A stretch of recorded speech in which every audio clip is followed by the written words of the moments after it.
Hi everyone! As you see, I did the drawing prior and right now I'm wetting the paper everywhere except for the highlights, which are on hands, arms, and a bit of her, a little bit on her face and on her back. I'm putting the orange, transparent orange, around my figure because I want to make the glow.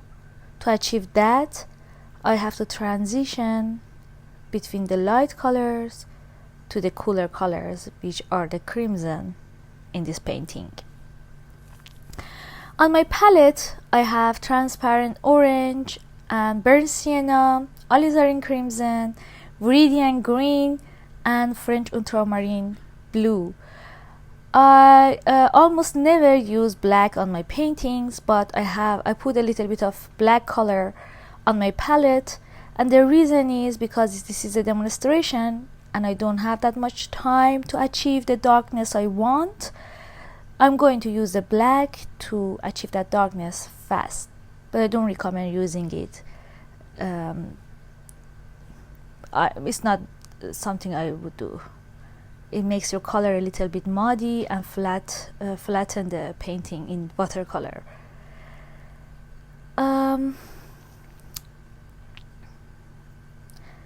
I'm using the squirrel brush at this stage because this is the early on is all about the mood and the whole overall composition, and I'm constantly deciding what to do with the overall mood. That's why I don't want to concentrate on any details. I use the bigger brush and the natural hair brush to work in bigger area and put as much pigments as I can on my paper, because when it dries it all gonna get pale and I have to repeat the process.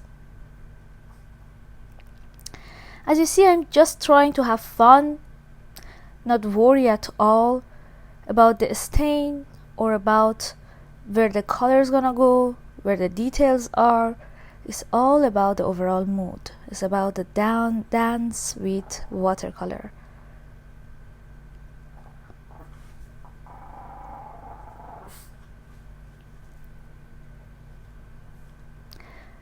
Trying to blend the alizarin crimson to the burnt sienna and transparent orange a little bit with the tip of my brush.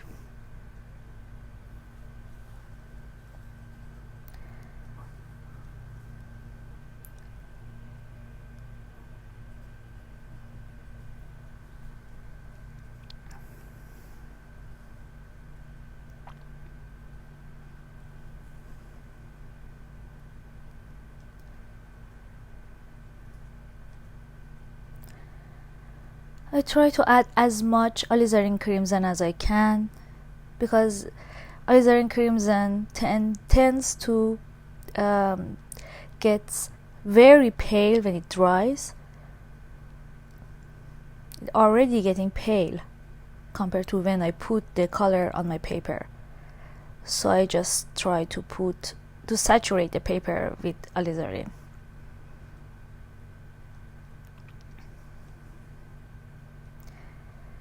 This part in the back of the ballerina are in the shadow, so I'm putting alizarin there and blend the orange with alizarin.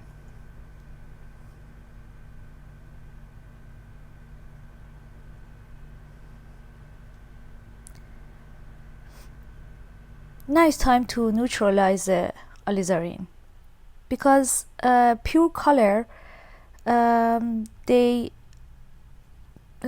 attract your attention, and in a good composition you want the attention of the viewer only on the area you want. So I don't want the alizarin to stay pure everywhere. I want surrounding to be neutralized to guide the viewer's attention toward the ballerina's gesture and her figure.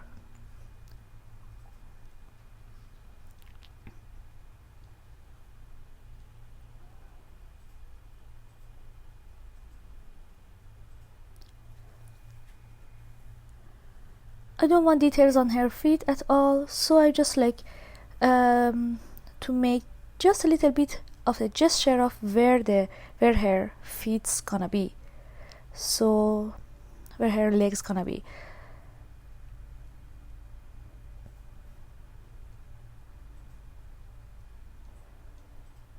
As you see, when I'm putting the Viridian green on alizarin, it just makes the both of the colors, alizarin and Viridian, less vibrant, less pure, more grayish colors, which what I wanted to achieve.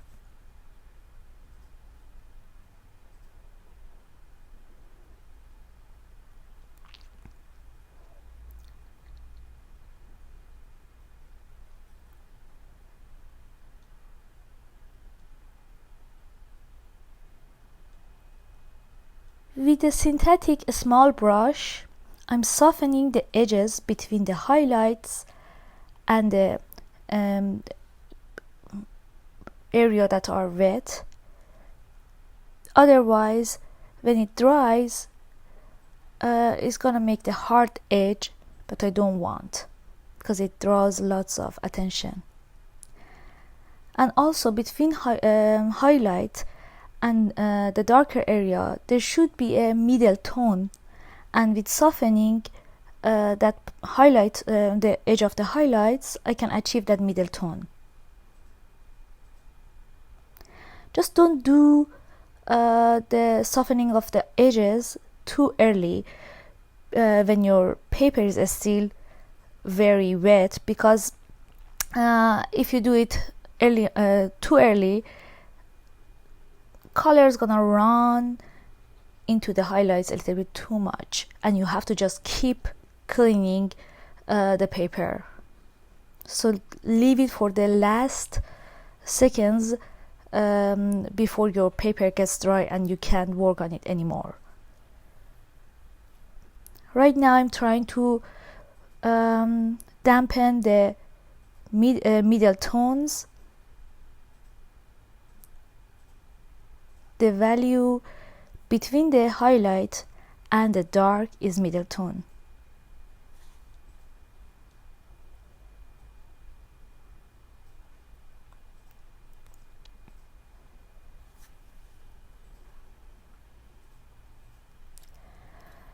I let the paper dry and wet it again, and I'm repeating the process of adding the orange around.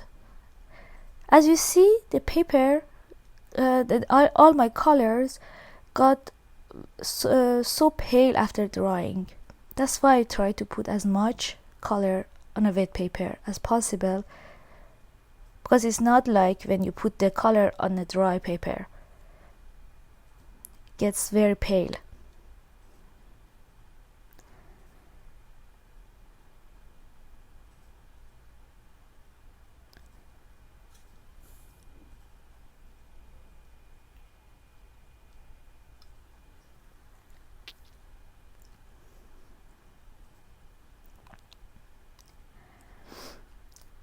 On this on the second layer, on this stage, I try to work just a little bit more on the details, some of the details.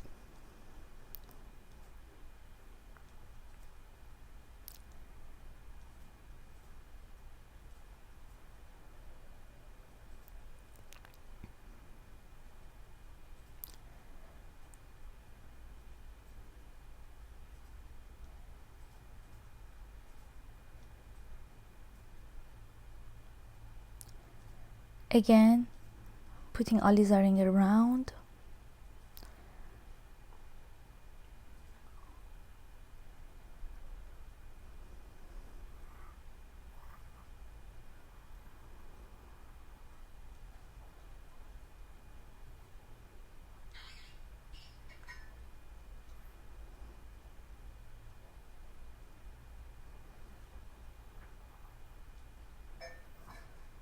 But in the second layer you have more idea of what's my mood's gonna be about in this painting. First layer is like a map where you decide where you want the focus of the painting to be, and it makes your second layer easier. I think with each layer that you work on your painting, it should be like a foundation for the second layer, for the third layer. It would make your work easier, and you don't have to just worry about what your message is all the time.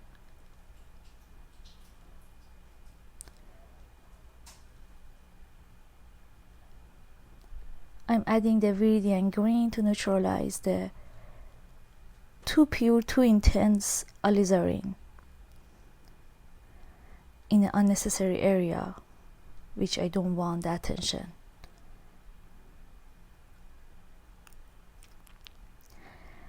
Everything in a good painting should be sacrificed for a moment or two. You don't want everything in your painting to stand out. You don't want everything to be strong and too pure. You only want a moment in your painting to stand out. To do that, you have to sacrifice everything. All those beautiful colors you see, they should be neutralized for the bigger picture.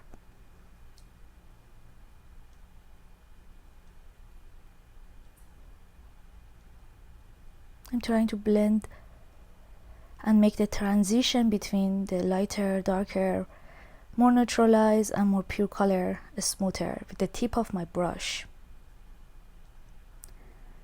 And because my painting surface, my paper, is wet, blending is easy.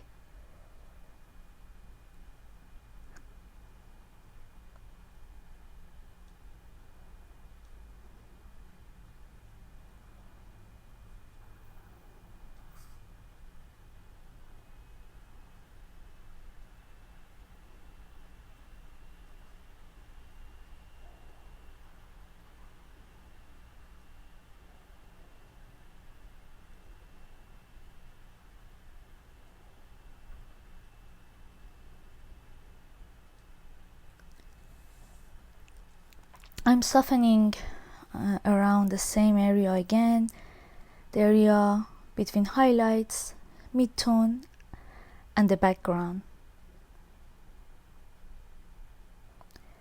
I'm using a synthetic brush which holds less water because I don't want that highlight area to get too wet, just to dampen the edges a little bit, so when the paint get dry, it won't saturate around the too dry edge. It would naturally make a middle tone.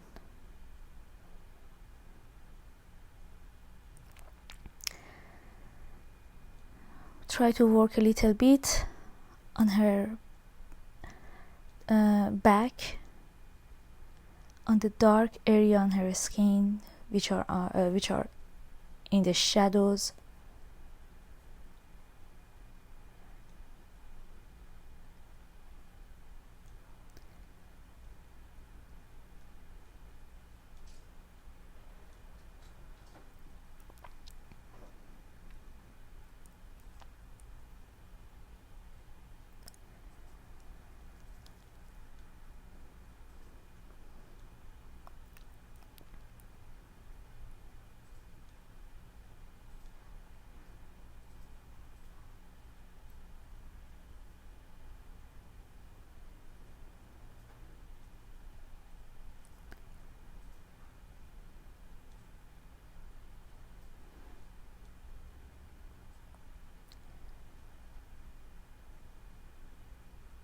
I add a little more pigment to the core shadows Core shadows are the darkest area that separate the light and middle tone from the shadow and dark.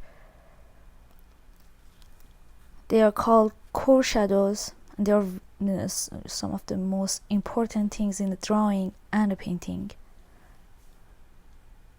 Gives definition, make your works 3D.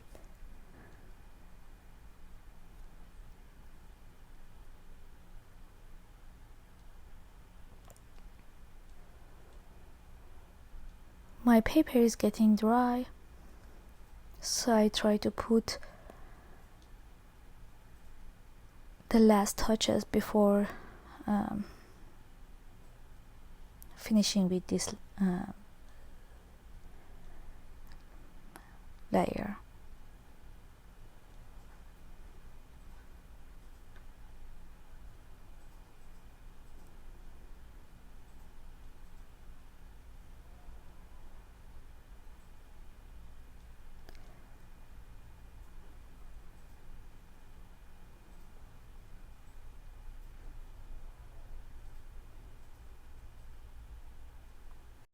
I let the paper dry completely before wetting the same area again, and repeat the process by adding alizarin crimson.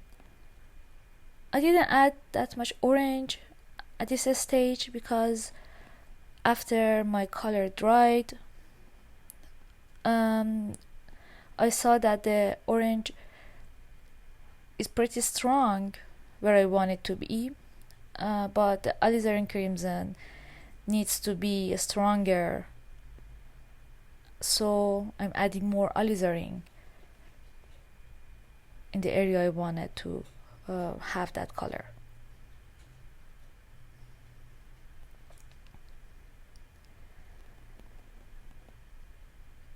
As you see, colors react differently. Some of them stains more, stain your paper. Some of them are more transparent, and you need to add more color to achieve the saturation you want. But with other colors, a little goes a long way. It's not the case with alizarin crimson, apparently. I need to add this a lot. Alizarin crimson, with its complementary, which is a cool green, which I often use viridian green for that, are these two colors are my favorite colors. I find myself drawn to that in my paintings often. I added French ultramarine blue to the edge of alizarin crimson. As you see, the result is a cool purple, because French ultramarine with alizarin crimson gives you the purple violet, gives you the cool violet. And in this painting, it gives me the darkness I want around my painting, because I want the viewer's attention to come to the figure, to the gesture of her hand and her body. So the darker the area surrounding this figure is, the more the composition is going to be about. That's that moment that her figure and her body is gesturing that way.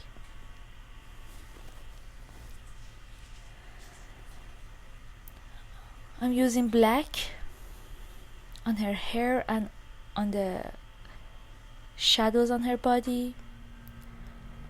As I said, I don't use black on my paintings. I don't like how it makes a painting, how it flattens the color, makes it muddy after it dries.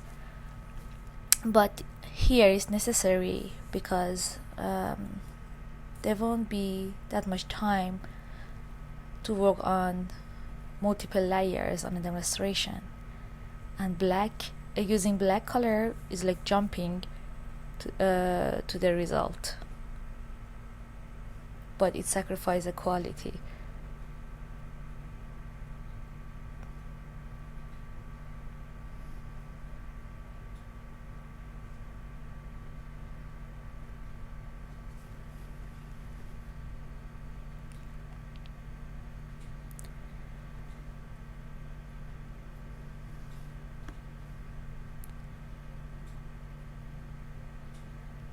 I'm dampening the edges that are middle tone, and a part of dark in her face gonna be.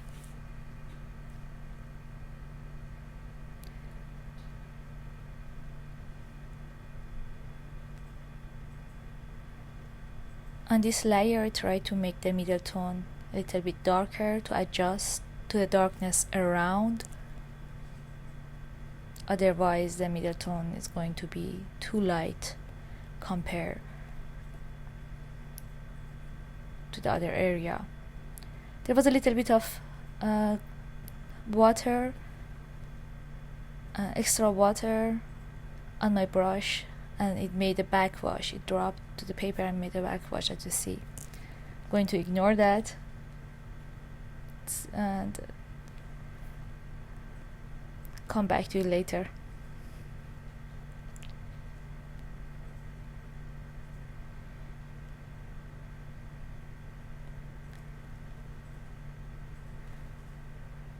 When you work too fast on a wet paper, sometimes these droplets of water make unwanted backwash. Sometimes this actually make a happy accident, makes texture and more depth in some places, and you can welcome that accident. But I don't think that's the case here.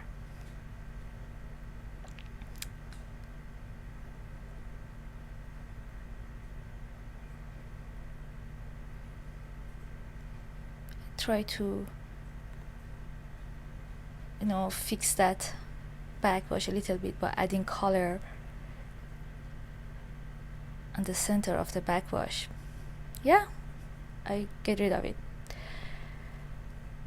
Adding more alizarin crimson around.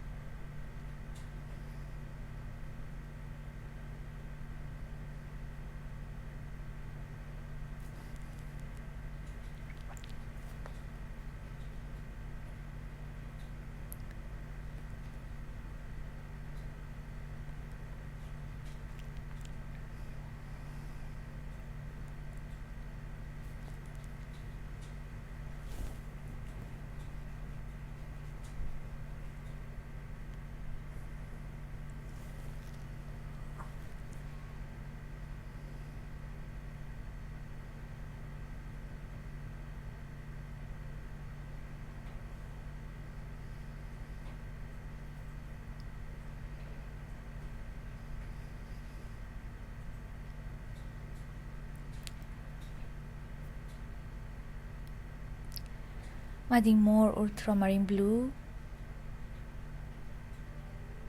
to the darkest of the dark in my background. I'm not adding anything to the light. I'm not adding more orange.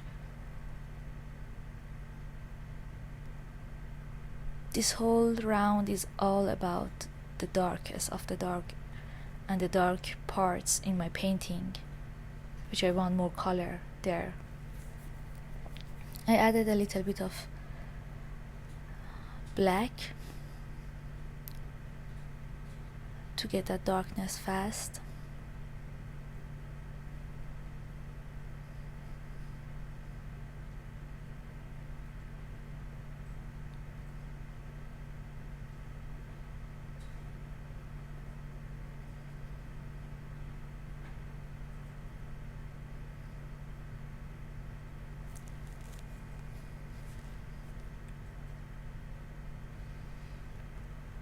try to blend everything for the smooth transition between lights and dark. As you see, when I make the darker, it automatically makes my highlights glow more and stand out more.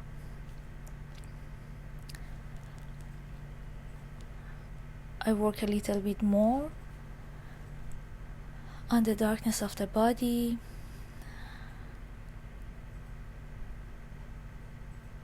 and the shadow part of the ballerina.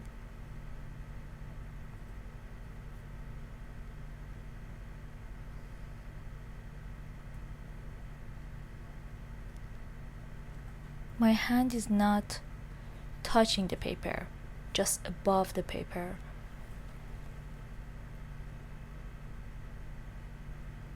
Because my paper is still very wet.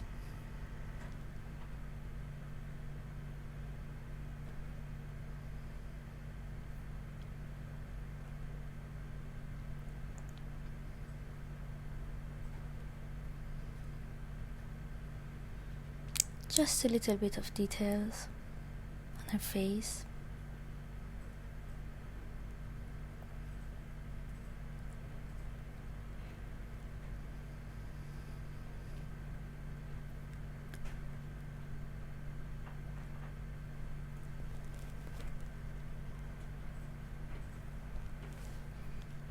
I want the core shadows on her back to stand out.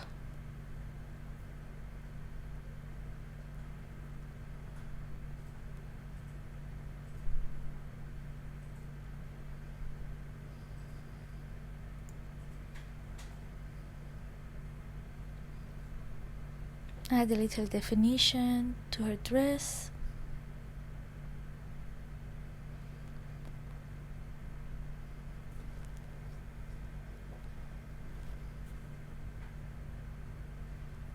Just a little bit, not too much details.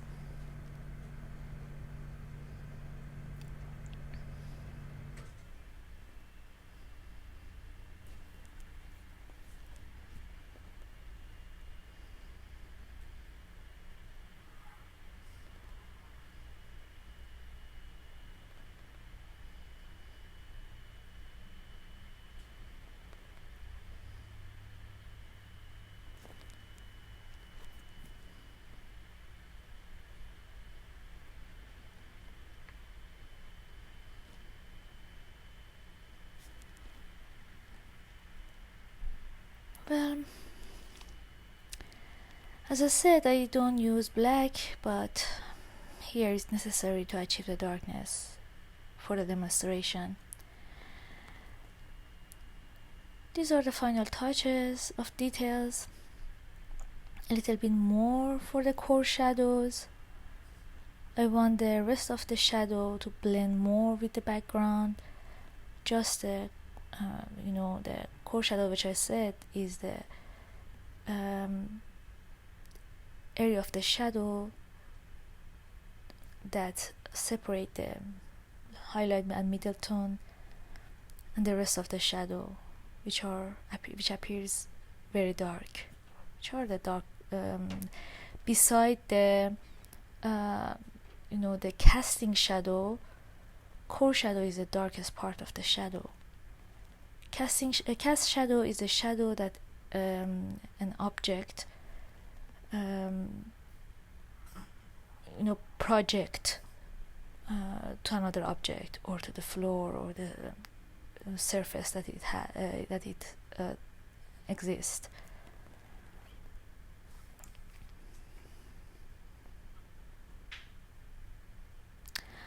I hope you enjoyed the demonstration,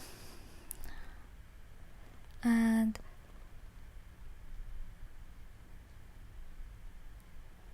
I hope you could work through my accent. Thank you, everyone.